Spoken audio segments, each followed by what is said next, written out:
Olá pessoal, estamos aqui de volta com vocês na TV União para dar sequência na nossa aula, a aula que faz parte do projeto do professor Luiz Carlos. Vamos lá. Vamos falar agora particularmente sobre o fascismo na Itália. Como é que estava a Itália no pós-Primeira Guerra? A Itália, você pode observar em casa, né? Ela vivia uma monarquia parlamentar, mas que enfrentava vários problemas, como dívidas, desemprego, inflação.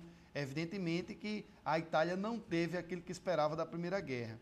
Começam a surgir grupos socialistas que crescem, né, nesse contexto, mas começa a haver uma preocupação da classe burguesa. Por quê? Porque a classe burguesa temia que a Itália se transformasse numa república socialista. Então, o que é que a gente vai perceber? Que vai surgir um grupo apoiado de camisas negras, esse grupo era fardado de preto, né, por isso camisas negras, que eram apoiados pela burguesia.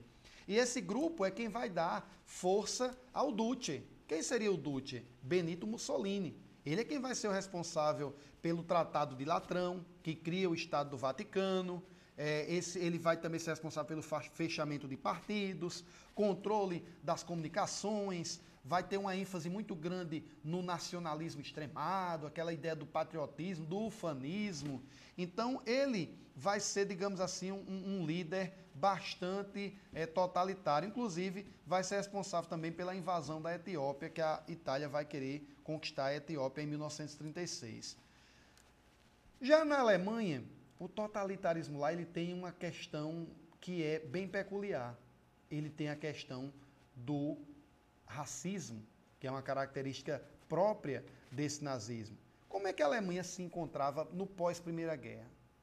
Primeiro, foi implantada uma república parlamentarista, que ficou conhecida como a República de Weimar.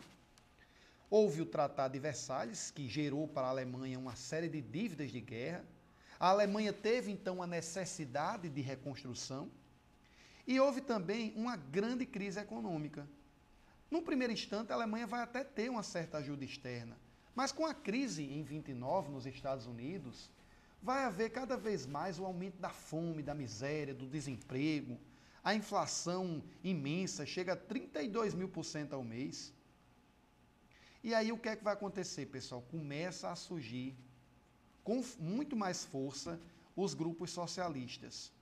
E aí vamos ter um grupo que é chamado de Nazi, que vai ser o chamado Partido Nazista, que era muito semelhante aos fascistas na Itália, e que vai ter como grande líder Adolf Hitler.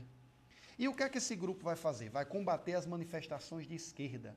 Eles vão pregar contra o comunismo, mas eles vão pregar também tudo contra as minorias e também contra os judeus.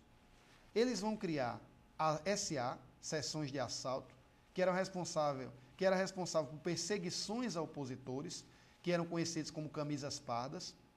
Eles serão apoiados pela burguesia, mas vão ser derrotados nas eleições parlamentares. Depois vai haver o Putsch de Munique, que foi um golpe que os nazistas tentaram dar para tomar o poder, mas foi fracassado, e Hitler foi preso. Aí eu chamo a atenção, pessoal, aí você pode acompanhar aqui comigo, que, na verdade, foi nesse período que Hitler foi preso, que ele arquitetou a sua ideia, na verdade, de tomar o poder e de instigar o povo alemão contra os judeus.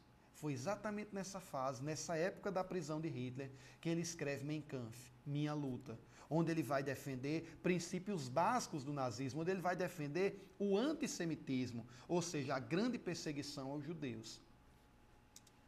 Aí a gente pode perceber também agora na tela que vai haver uma ideia do nazismo alemão de necessidade de novos espaços, a busca por territórios, né, que seria exatamente a busca por espaço vital.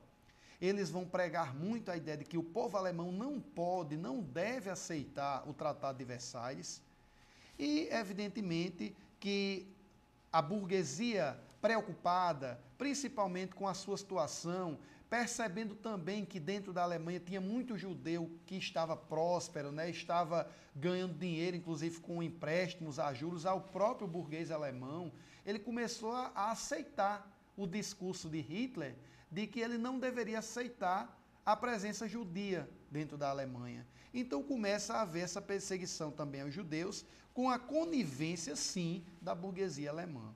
Hitler, ele vai ser nomeado primeiro-ministro em 1933, depois ele vai ser nomeado Führer, o guia do povo, e vai proclamar o Terceiro Reich. E aí o que é que a gente vai perceber? Hitler começa a preparar, ano após ano, a Alemanha para aquela que viria a ser a Segunda Grande Guerra, a Segunda Guerra Mundial. E aí a gente tem algumas imagens para você acompanhar em casa do antissemitismo alemão. Você percebe aqui na tela do computador, eu vou colocar aqui a setinha, os alemães eles vão chegar no primeiro instante e vão fechar estabelecimentos de judeus. O judeu tem lá uma barbearia, tem uma padaria, ele vai ter o seu estabelecimento fechado. Era aquela ideia de dizer que o povo alemão não podia perder o controle, não poderia deixar de ter postos de trabalho para os judeus. Por quê? Porque o povo judeu era inferior. Isso era o que Hitler dizia. Aí temos aqui um cartaz, né, uma placa fora judeus, uma mulher que foi obrigada a desfilar, ela andar em praça pública com uma placa amarrada ao seu corpo dizendo: sou uma porca, dormi com um judeu. Imagine o grau de preconceito, de discriminação que não se tinha com o judeu nesse período. A gente tem aqui um episódio da Noite dos Cristais, que foi um movimento em que houve um verdadeiro quebra-quebra contra a propriedade judias na Alemanha. Então são imagens fortes, são imagens que mostram exatamente toda a violência que o povo judeu sofre em detrimento desse regime nazista na Alemanha. Regime esse que afirmava que o ariano era superior. Mas você acompanha aí em casa uma imagem belíssima que, na verdade, foi retirada exatamente essa fotografia nas Olimpíadas de 1936. E onde foi realizado, e onde foram realizados os Jogos Olímpicos de 36, pessoal? Em Berlim, na Alemanha. E Hitler estava preparado para entregar as medalhas aos vencedores das provas de atletismo. E aí o que é que a gente percebe? No centro do pódio, Jesse Owens, um atleta norte-americano que vai, assim como a delegação americana, se destacar e dominar as provas de atletismo nessa Olimpíada. Estava aí mais uma prova que a raça ariana não era superior coisa alguma.